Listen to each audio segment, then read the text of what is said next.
Some gifts arrive wrapped in pleasure. You receive them and you smile because they ask nothing of you. They simply make your life sweeter than it was the day before. But there is another kind of gift, and if you have lived long enough, you already know what I mean. This second kind arrives heavy. It comes into your hands, and you feel the weight of it before you understand the worth of it, and for a long time you cannot tell whether you have been blessed or burdened.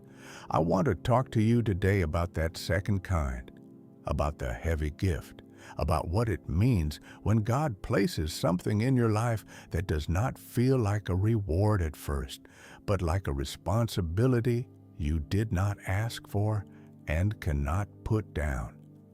My name is Walter. I have spent most of my years watching people, not from a pulpit, but from the ordinary places where life actually happens. Kitchens, hospital corridors, the front seats of cars during long drives where the conversation finally turns honest. And one of the patterns I have come to recognize slowly over decades is this: the people God trusts most are often the people who carry the most. Not because He is cruel, because the gift and the weight are the same object, seen from two angles. Think about how strength works in the body. A muscle that is never asked to lift anything does not stay neutral. It withers. It thins out and forgets what it was made for. The only way a muscle grows is by meeting resistance, by straining against a load heavy enough to tear it slightly, so it rebuilds stronger than before. There is no version of strength that skips the weight, and I have come to believe the soul obeys the same law. What God intends to make strong in you, He first makes heavy. Consider Joseph for a moment, but not the way the story is usually told. We tend to rush to the palace, to the ending, to the part where he stands over Egypt and saves his family. But sit with the beginning. A boy is given dreams, visions of sheaves bowing, of stars bending toward him. Now, a dream like that is a gift. But notice what it cost him almost immediately. He spoke it aloud, and his brother's resentment hardened into hatred. The very next thing that happens is a pit, then a slave caravan, then a foreign house, then a prison cell on a false accusation. Years of it. The gift did not lift him gently toward the throne. It dragged him through the dirt first, and for most of that time there was no evidence at all that the dream was a blessing rather than a curse. Here is what I want you to see. The dream was never the lightest thing Joseph carried. It was the heaviest. It marked him. It made his brothers see him differently, made Potiphar's wife notice him, made him a man who could not blend into the background, no matter how much safer that would have been. A heavy gift does not let you disappear. That is one of its first signs. So let me name some of these signs plainly, because you may be carrying something right now without knowing what it is. The first sign is that the thing in you draws weight toward it. People react to you with an intensity that seems out of proportion to what you have actually done. You walk into a room and you are noticed, sometimes resented, sometimes leaned on, when all you wanted was to be left alone. I have known men who spent half their lives trying to figure out why conflict followed them, why people projected things onto them, why they were either loved hard or disliked hard, but rarely met with indifference.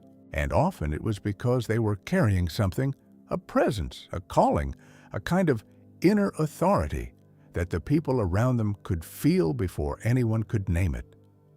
The lamp does not get to choose whether the moths come. If there is light in you, It gathers attention, and not all attention is kind. The second sign is that ordinary comforts do not satisfy you the way they seem to satisfy others. You have probably noticed this and quietly wondered if something is wrong with you. Other people seem content to rest in pleasant things, and you reach for them too, and they slip through your hands. There is a restlessness in you that will not be paid off with comfort. I want to tell you something gently. That is not a defect. That is the weight of the gift, refusing to let you settle for less than what it was given to you for. A man entrusted with much cannot make peace with little. He will always feel the gap. I learned this about myself late, and I learned it the hard way. For a long stretch of my younger life, I mistook my restlessness for ingratitude. I had things to be thankful for, and I was thankful, and still something in me would not lie down. I thought I was broken. I thought maybe I was the kind of man who simply could not be happy. It took me years, and the patient honesty of a woman in our congregation much older than me, who had buried a husband and raised children alone and somehow carried more peace than anyone I knew, to understand what was actually happening. She told me once plainly, over a cup of coffee that had gone cold while we talked, that some people are not built to be filled by small things because they were made to pour out large ones. She said it without drama. She said it the way you'd mention the weather, and it rearranged something in me that no sermon ever had. That conversation is part of why I talk to you the way I do now, not from above, across the table. The third sign of a heavy gift is that it comes with a delay you cannot explain. You feel the capacity in you, the sense that you were made for something, and yet the door does not open on your timeline. You wait. You wait past the point where waiting feels reasonable, and the waiting itself begins to feel like proof that you were wrong about yourself. Here I have to bring you to Moses, because Moses is the patron of the long delay. 40 years in Pharaoh's house, raised with every advantage, sensing, we have to assume he sensed it, that he was not merely Egyptian, that his life carried a meaning the palace could not contain. Then, one act of misguided zeal, and he loses everything. 40 more years on the backside of the desert, tending another man's sheep, a fugitive with a price on his head, watching the best decades of his life burn off in obscurity. By the time God speaks to him from the bush, Moses is 80 years old and so far past believing in his own destiny that he argues with God, lists his disqualifications, begs him to send someone else. Think about what those 80 years were. They were not punishment.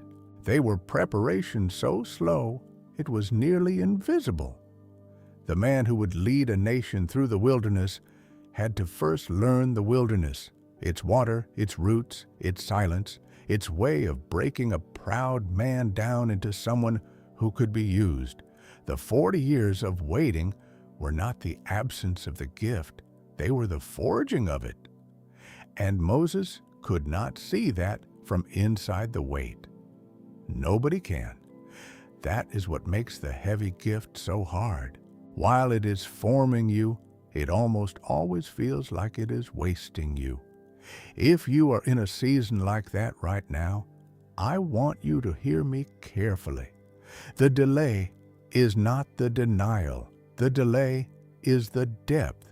You are not being passed over. You are being prepared for something that would crush a lighter, less seasoned version of you. God does not hand a throne to a boy. He waits for the man. Now, let me say something that may be harder to receive. A heavy gift will isolate you, and that isolation is not always a wound to be healed. Sometimes it is a wall built on purpose. Elijah comes to mind. After the great victory on Mount Carmel, fire from heaven, the prophets of Baal defeated, the whole nation watching, you would expect a season of triumph. Instead, Elijah runs. He runs into the wilderness, sits under a solitary tree, and asks God to let him die. He says, in effect, I am the only one left. The man who had just called down fire is convinced he is utterly alone. And what does God do? He does not immediately rebuke the loneliness. He feeds him, he lets him sleep. He sends an angel with bread and water and lets the exhausted prophet rest twice before saying a single word about the work that remains. Only later does he correct the lie. There are 7,000 who have not bowed, Elijah. You were never as alone as you felt. But notice the order. Care first, correction after. I bring this up because the people carrying heavy gifts are often the people who feel most alone, and they mistake that solitude for evidence that something has gone wrong. It hasn't. Some separation is structural. You cannot pour into many people and also belong easily to all of them. You cannot carry weight and walk in the tight cluster of those who carry nothing. The set-apart life has a loneliness woven into it, and the goal is not to escape that loneliness, but to let God meet you inside it the way He met Elijah, with bread, with rest, with a quiet correction of the lies that isolation always whispers. There is a difference, though, between the loneliness that refines and the loneliness that simply festers, and I would not be honest with you if I did not name it. Being set apart is not the same as cutting yourself off. The heavy gift is meant to be carried toward people, not used as a reason to retreat from them. Joseph's gift ended in a granary feeding nations. Moses' gift ended in a people delivered. Elijah's solitude ended with him anointing kings and raising up the prophet who would follow him. The weight always bends eventually back toward service. If your gift is only making you more bitter, more withdrawn, more convinced of your own specialness, and more contemptuous of ordinary people, that is not the heavy gift maturing.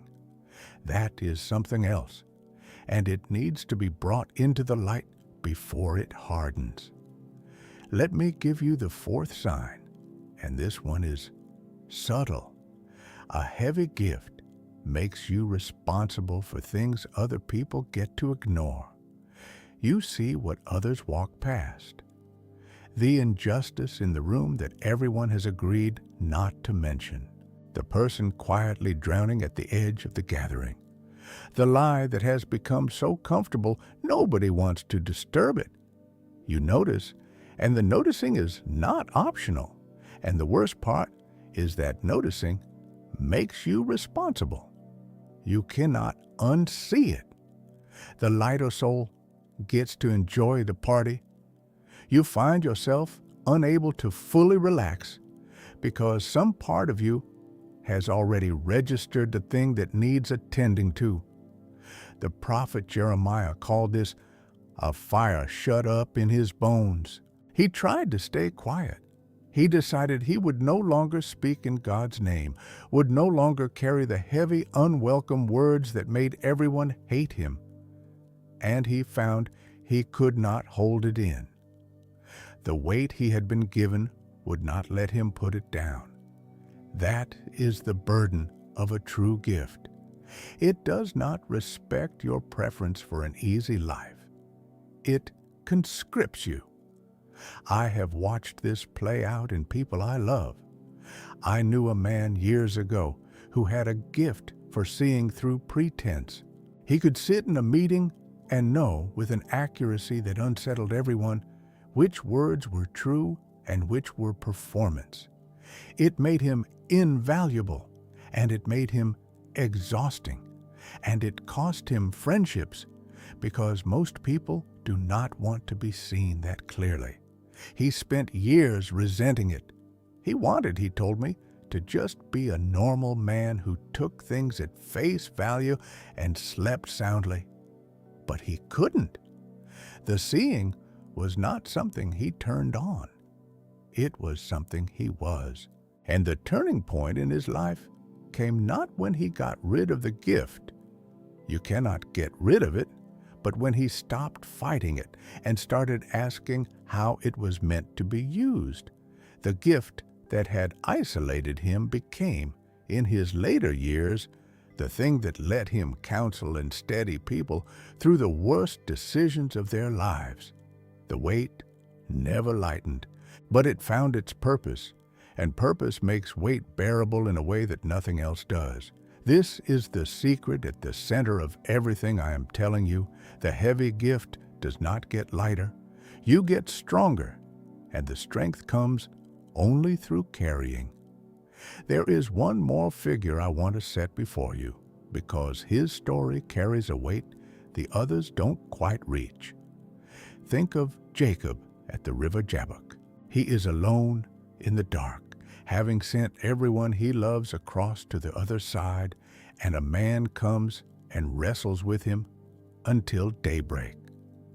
They struggle the whole night, and when the stranger sees he cannot prevail, he does not simply leave. He touches the socket of Jacob's hip and wrenches it out of joint.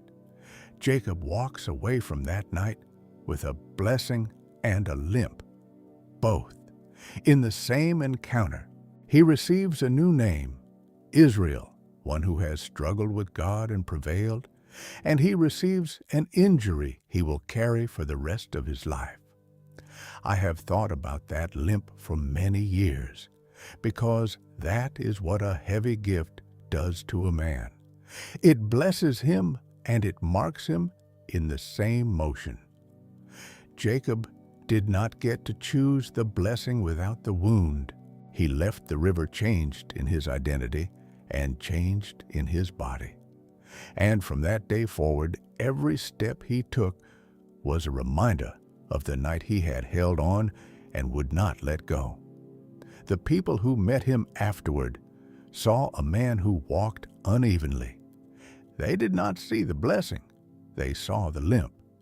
And only Jacob knew that the limp and the blessing were the same thing, given on the same night by the same hand. You may be walking with a limp right now that other people misread. They see what slows you, what marks you, what makes you different from the ones who move through life unburdened. They do not see the night you held on. They do not know what it cost you or what you received in the holding, but you know. And the limp is not your shame. It is your evidence. It is the proof that you wrestled and did not let go until the blessing came. That is the thing about the people God has trusted with weight. You can often recognize them by what they carry rather than by what they have escaped. They walk a little slower. They have learned to lean, and somewhere in them is a name the world cannot see, given in the dark when no one was watching but God. I think about Paul writing about the thorn in his flesh. Whatever it was, he does not name it, and I have always been grateful he didn't, because it lets each of us read our own thorn into the gap. He asked 3 times for it to be removed. 3 times. This is a man who had seen visions, who had been caught up into the third heaven, who carried revelation that would shape the faith for 2,000 years. And alongside that towering gift was a weight he begged to be rid of. The answer he received was not the removal he wanted. It was something stranger and deeper. My grace is sufficient for you, for my power is made perfect in weakness. The thorn stayed. The strength came not despite the weight, but precisely through the place where the weight had worn him thin. I have come to believe that the heavy gift and the thorn are often the same thing. The very capacity that sets you apart is also the thing that pains you, that exposes you, that keeps you dependent and awake at night. And God, it seems, is not in a hurry to separate the two. He leaves them braided together, because a gift with no weight makes a proud man, and pride is the one thing that will ruin a gift entirely. So, if you are carrying something heavy, let me ask you to reconsider what it is. The marriage that demands more patience than you thought you had, the child who needs more than the others and will not let you live an unexamined life, the conviction in you that will not let you join the crowd, the talent that brings as much scrutiny as it does reward, the sensitivity that makes the world louder and brighter and more painful than it is for the people around you, the leadership that means you eat last and worry first. These are not your punishments. They may be the precise shape of your assignment. There is a verse I return to often. To whom much is given, much will be required. We usually read it as a warning, and there is warning in it. But hear the other half. Much was given. Before the requirement, there was a gift. God does not require much from a man he has given little to. The weight on your shoulders is the measure of what was entrusted to your hands. If you are carrying a great deal, it is because a great deal was placed in you. The requirement is the receipt for the gift. I will tell you the thing it took me longest to learn. For years, I wanted God to take the weight. I prayed like Paul prayed, remove this, lighten this, give me the easier portion. And slowly, without my noticing the moment it happened, the prayer changed. I stopped asking him to take the weight and started asking him to make me equal to it. That is a different prayer entirely. The first prayer asks to be made smaller, so the burden fits. The second asks to be made larger, so the burden becomes a thing you can carry without breaking. He has never once answered the first prayer for me. He has answered the second more times than I can count. The heavy gift is the proof that you were not made for the small life. It is the evidence that something was placed in you on purpose, and that the one who placed it intends to use it, and that the years of wait and waiting and isolation are not him forgetting you. They are him forging you. The fire is not against you.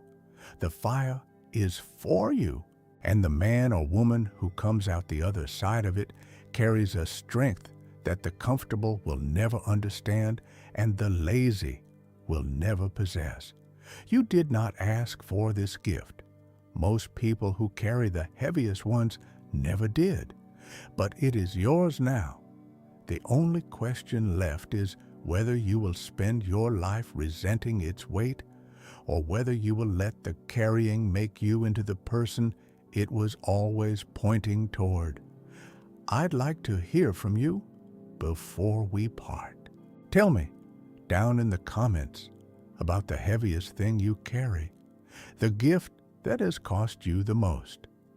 Not so others can pity you, but so that someone reading might recognize their own burden in your words and understand, perhaps for the first time, that they were never being punished.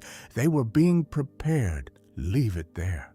Let it become a kind of light for the next person who scrolls past late at night, carrying the same weight and thinking they are alone. And let me pray with you just for a moment before you go. Father, for the one listening who has felt the weight and questioned the gift, I ask you to do the harder better thing. Do not lighten the load, strengthen the back. Let them feel even now that what has pressed on them was never your absence, but your trust. Brace them where they are worn thin. Make them equal to what you have placed in their hands. And when the carrying feels like more than they can bear, send them bread and rest, the way you did for Elijah under the tree, and remind them they were never as alone as they feared. Amen. Go gently. The weight you carry has a name, and it is not your enemy.